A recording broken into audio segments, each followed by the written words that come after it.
মানে 15 টাকা, বিয়ে মানে 15 টাকা দিতে হবে ভাই, নইলে ছেলে পাওয়া দায়। এ কোন জামানা সামনে এলো ভাই, এ কোন জামানা সামনে এলো ভাই। আর হাতের কানের গলার মালা এটাই তো দিতে হবে, নইলে মেয়ে কেমন করে শ্বশুর বাড়িতে যাবে। তাই আন্টি ঘড়ি আর মোটর সাইকেল জামাই বাবুর চাই, এতে মনে কিছু করো না ভাই, তার সাথে আবার খাট পালঙ্গ দিত শোক চাই। বিয়ে মানে 15 টাকা, বিয়ে মানে 15 টাকা দিতে হবে ভাই, নইলে ছেলে পাওয়া দায়। এ কোন জামানা সামনে এলো ভাই। কথা শেষে বাপু বসে চিন্তা করে মনে, হায় আল্লাহ কি বিপদ পার হব কেমনে। কথা শেষে বাপু বসে চিন্তা করে মনে, হায় আল্লাহ কি বিপদ পার হব কেমনে। ক্ষণিক দূর থেকে বিবি স্বামীর মুখ পানে তাকায়, ক্ষণিক দূর থেকে বিবি স্বামীর মুখ পানে তাকায়, নয়নে অশ্রু ঝরে যায়, বলে আল্লাহ গো তুমি দাও বলে উপায়, বলে আল্লাহ গো তুমি দাও বলে উপায়। বিয়ে মানে 15 টাকা, বিয়ে মানে 15 টাকা দিতে হবে ভাই, নইলে ছেলে পাওয়া দায়। এ কোন জামানা সামনে এলো ভাই। বিবি বলে শুনো স্বামী যা আছে কপালে, ভিটে মাটি দাও না বেচে বেটির বিয়ের তরে। বিবি বলে শুনো স্বামী যা আছে কপালে, ভিটে মাটি দাও না বেচে বেটির বিয়ের তরে। এমন ছেলে হয়তো আর পাওয়া যাবে না, এমন বেঈমান ছেলে হয়তো আর পাওয়া যাবে না, বেটির বিয়ে হবে না, এই বিয়েতে তুমি নারাজ হয়ো না। বিয়ে মানে 15 টাকা, বিয়ে মানে 15 টাকা দিতে হবে ভাই, নইলে ছেলে পাওয়া দায়। এ কোন জামানা সামনে এলো ভাই, এ কোন জামানা সামনে এলো ভাই। তাই ভিটে মাটি গহনা গাটি যা কিছু জমা ছিল, সব কিছু বিক্রি করে আজ বেটির বিয়ে দিল। ভিটে মাটি গহনা গাটি যা কিছু জমা ছিল, সব কিছু বিক্রি করে আজ বেটির বিয়ে দিল। মেয়ের পিতা হয়ে বাঁচা, মেয়ের পিতা হয়ে বাঁচা এই সমাজে দায়, তাদের কষ্টের সীমানা তো নাই। এ কোন জামানা সামনে এলো ভাই, এ কোন জামানা সামনে এলো ভাই। বিয়ে মানে 15 টাকা, বিয়ে মানে 15 টাকা দিতে হবে ভাই, নইলে ছেলে পাওয়া দায়। এ কোন জামানা সামনে এলো ভাই। বিয়ে বিনা পণে বিয়ে করুন। সংসার যদি সুখী হতে পেতে চান, সংসারে যদি শান্তি পেতে চান, তাহলে আপনি শর্টকাটে বিয়ে করুন। আপনি 5000 টাকা পারবেন, ওই 5000 টাকা দিয়ে আপনি বিবাহ করুন। আপনি 2000 টাকা পারবেন, 2000 টাকা দিয়ে বিবাহ করুন। আপনাকে স্করপিও গাড়ি নিতে হবে না, বলুন আপনাকে ভাড়া করতে হবে না, আপনাকে 100 জন বরযাত্রী যেতে হবে না। বরযাত্রী আপনি কোথায় পেলেন? কোরআন হাদিস দ্বারা কোথাও প্রমাণ পাওয়া যায় না, যায় না, যায় না। আলীর বিয়ে দেখলেন তবুও 5 জন ছিলেন। এবার রাবিয়াও বিবাহ দেবেন। আল্লাহ রাসূল বলছেন ইয়া রাবিয়া আলা তাজাওয়াজু, ইয়া রাবিয়া আলা তাজাওয়াজু, রাবিয়া তুমি কি বিবাহ করবে না? তিনি বলছেন ফাকুলতু ইয়া রাসূলুল্লাহ সাল্লাল্লাহু আলাইহি ওয়াসাল্লাম লা খিদমাতুকা হাব্বু ইলাইয়া, ইয়া রাসূলুল্লাহ আমি আপনার খিদমত করে আমার জীবনটাকে আমি পার করে দেব। কে আমাকে মেয়ে দেবে? কে আমাকে এরকম কালো একটা ছেলেকে বিয়ে করবে? আল্লাহ রাসূল বলছেন তুমি এটা টেনশন করছো রাবিয়া, তুমি গরিব হতে পারো, তুমি ইমানদারিতা এমন তোমার মধ্যে আছে। তুমি যে সাহাবী তুমি আমার সঙ্গে জান্নাতে একসাথে থাকতে চাও, সাহাবী রে তুমি শোনো, তোমার বিবাহ হবে, যাও একটা মেয়ের কাছে, তুমি গার্জেনের কাছে যাও, আমি কথা বলেছি, ওই বাড়িতে যাও, একটা মেয়ে আছে তোমার বিবাহ দিয়ে দেবে। কাল লাগা মা বোন, এই মা বোন, তোমার বরযাত্রী না গেলে তো তোমার পেট ভরে না। বা একদম বাড়িতে আসলে ধুনো যে আমি আমার বোনের বিয়ে খেতে পেলাম না, বরযাত্রী পেলাম না, ধুনে দিলে এমন করে ধুনলে বলি যা, তাইলে তো থামতে পারুন না আমি। বরযাত্রী আপনি গেলেন, দেখেন আপনার মেয়ে, আপনার স্ত্রী বরযাত্রী না গেছে, তোর পেটের ভাত হজম হয়নি, যাবে কোথায় পেলেন আপনি বরযাত্রী? কে বলেছে আপনাকে বরযাত্রী সিস্টেম চালু করার? কেন করবেন? 8-10 জন মিলে যা গেলেন, মেয়ে একটাও নিয়ে যাবেন না। ছেলেরা 8-10 জন যাবেন, সংক্ষেপে বিয়ে সেরে আসবেন। মেয়ের বাপের গলাবাজি করেন, আর মেহমান কয়টা যায়? 100টা মেহমান যায় মেয়ের বাড়িতে খেতে, কজন যায়? 8-10 জন গেলেন, বিয়েটা সংক্ষিপ্তভাবে বিয়েটা দিয়ে দিলেন, নগদ মোহর দিলেন। না পারলে আপনি বলে দেন, আপনি বাকি তো করেন, কোনো সমস্যা নাই, কিন্তু আপনি দেওয়ার চেষ্টা করেন। কারণ নবী মুসা 8 বছর ধরে তার মোহর আদায় করেছেন, এটা আপনিও পারবেন, আপনি আপনার ঔকাত অনুযায়ী। কিন্তু আপনি মোহরটাকে এমন করছেন, বিয়েটাকে এমন করে সাজাচ্ছেন, রং আর ঢং করে এমনভাবে আপনি বিয়েটাকে সাজাচ্ছেন যে বলার কথা নাই। অথচ রাবিয়া বিয়ে করতে যাচ্ছেন তো বলছে আল্লাহ রসুল পাঠিয়েছে বিয়ে করতে। কে পাঠিয়েছে গো? আল্লাহ রসুল পাঠিয়েছে। ও রাবিয়া, আল্লাহ রসুল পাঠিয়েছে।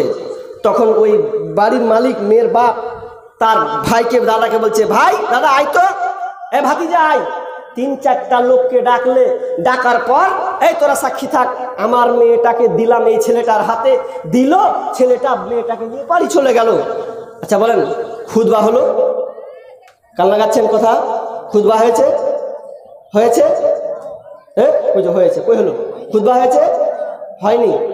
মেয়েটাকে বললো না, তোরা সাক্ষী থাক, মেয়েটাকে দিলাম, নিয়ে বাড়ি চলে যাও। বাড়ি চলে গেলেন। আচ্ছা ডুলবিজি ছিল? জি বজ্রজি ছিল? ছিল না? খালি এনে লাগছে বলছেন? ছিল না। বিয়েটা হয়ে গেল। আচ্ছা এবার রাবিয়ার মন খারাপ, বিয়ে তো হলো, যে মোহর যে কিছু দিতে পারো না। আল্লাহ বলছে, হ্যাঁ রে বিয়েটা দিয়ে দিলাম, তো কি হলো তোর আবার মন ভারী কেনা হলো রে? 25 গ্রাম হলো কি করে? বল কি হলো? তো বলছে বিয়েটা এনে লাগছে, মোহর টোহর কিছু দিনই, মোহর দাও নিয়ে লেগা। সাহাবিরা বলে, তোমরা এজন্য মোহর সোনা কিছু জড়ো করো তো। সবাই আপনার সরিষা দানা, আপনার ভুট্টা দানা পরিমাণ যে সোনা সবাই সংগ্রহ করলো। সংগ্রহ করে খেজুর পরিমাণ, একটা বিচির পরিমাণ কিছু সোনা জমা করলো। জমা করে দিয়ে এবার বলছে, যা এবার তোমার দিয়ে সবে বাড়িতে শ্বশুরকে দিয়ে এলো। মেয়ের বাপ বলছে, আরে এতটা তো কোনোদিন আশা করিনি যে এতটা জামাইয়ের কাছ থেকে মেলেটি পেয়ে নিয়েছি। তখন দিলে খুশি মনে দিলে।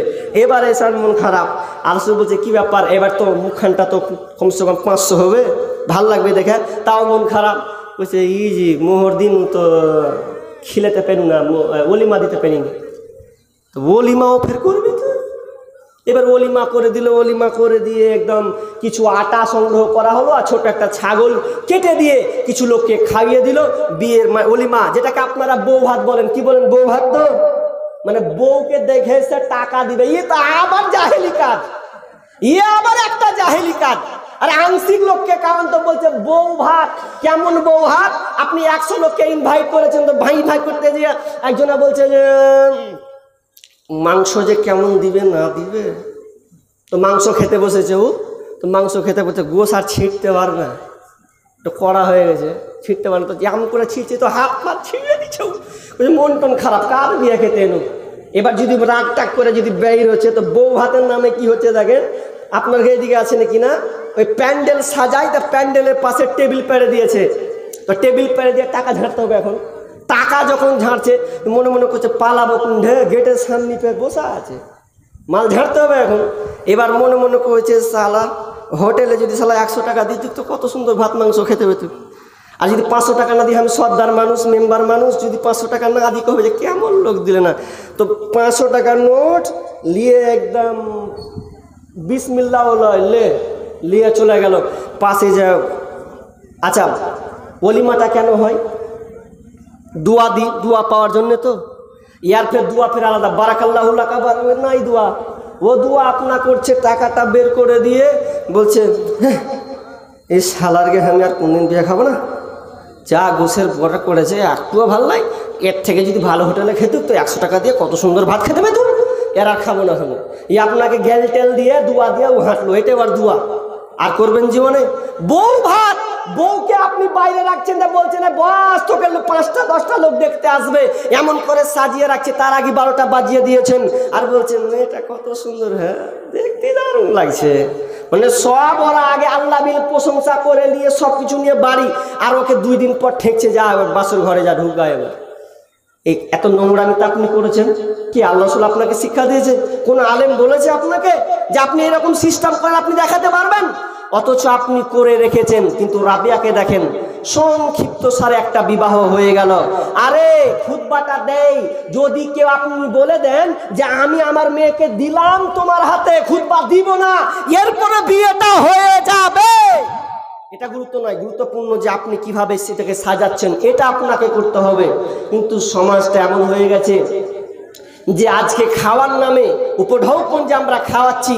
আগে আমরা দেখেছিলাম যে ছেলেরা আগে খেত, মেয়েরা পরে খেত। এখন আমরা করে দিয়েছি আধুনিক টাটা, ছেলে মেয়ে সবাই খাচ্ছে। ওর মুখের দিকে দেখছে, ওর মুখের দিকে কিছু হা করছে, তো ওখানে দেখছে যে মেয়েটা দেখতে ভালো, ওর দিকে 5 বার তাকাচ্ছে। অথবা এরকম হয়েছে, আমার ছোট কথা ভালো মনে পড়ছে, ওই বাসিদের সঙ্গে খেতে গেছি, তো ছেলেরাকে বাড়তে দিয়েছে, ছেলে মেয়ে একসাথে বসিয়েছে, তো ছেলেরা একদিকে খাচ্ছে, মেয়েরাও খাচ্ছে। তো বুড়ি নানিরা একদিকে আছে আর চেংড়িটি একদিকে আছে, ইয়ং বেটি ছেলেটি। যারা ভাত বাড়ছে, তো ভাত বাড়তে বাড়তে বাড়তে তো ভাত দেখছে সালা চ্যাংড়ার দিকে ঢুকছে, মাংসটাও চ্যাংড়ার দিকে ঢুকছে, ডালটাও চ্যাংড়ার দিকে ঢুকছে, সবই। আর চাচি মানে হাট মারছে, আর কেউ আর আসে না, ঢুঁ ডেকেও পাই না, পাবে কিনা। ইয়ংটিকে এইদিকে বসিয়ে দিয়েছে, তো সবটি ছেলে ছেলে ওই দিকেই ঢুকছে। আর এই হাঁক মেরে চাচি নানি তা হামি ছোটতা হাসি, এত হাসি, মেয়েদের গ্রাম্য গালি ডাকছে, তো আর আসে না। তো এটা আপনি সিস্টেম করলেন কেন? আর মেয়েদের যা ফ্যাশন, মেয়েদের অধিকারের কথা বলিয়েন না। আমি ঘড়ি বুঝতে পারি না কটা বাজছে, কতক্ষণ চলবে, আদায়ের কথা আছে, তো ঘড়িটা একটু খারাপ হয়ে গেল। আপনার কাছে ঘড়ি আছে? কটা বাজছে? হ্যাঁ 19, তাই না? আমাকে ওয়ার্নিং দেবেন, ঠিক আছে? কে আছে ওয়ার্নিং দেবেন আমাকে আদায়ের ব্যাপারে? তো ছেলেরা আজকে মেয়েরা এমনভাবে সাজছে খুঁজছে। আমি কিন্তু এখন বর্তমানে বিয়ে খাই না, আপনি নিজস্ব যতই লোক হোক, আমাকে মানুক আর না মানুক, আমাকে দাওয়াত দিলে যেখানে এক ছেলে মেয়ে একাকার খাওয়া হয়, আমি ওই বিয়েতে কোনোদিন যাই না, যতক্ষণ যে আমার জ্ঞান হয়েছে। যাবেন কেন? মেয়ে এমনভাবে সাজগুজ করে বসে আছে আর হা করে ভরছে, ওর দিয়ে কী দেখবো আমি? ঘোড়া ডিম খাবো? কী খাবো আমি? ও ফেলবার যে বেহায়াপে ঠিকই খেছে, কিন্তু আগেকার মা বোনেরা কিন্তু খেত না, মুখ লাগিয়ে গোপনে খেত। এখনো আছে বাপ চাচিরা, এখনো আছে তারা। কিন্তু আমরা মডার্নিং ছেলেমেয়েরা কি করছি যে আমরা আর ওই যুগে নাই। এগুলোকে বন্ধ করুন, বিবাহ মোহরকে ভালোভাবে দেওয়ার চেষ্টা করুন, এগুলো থেকে অন্যায় থেকে বিরত থাকুন। আজকে মা বোনদেরকে আমরা থামতে পারছি না, কারণ আপনি আপনার মেয়েদেরকে সুশিক্ষা দেননি, ভালো দেননি। মেয়ে আজকে সমাজটা রসাতলে চলে গেছে।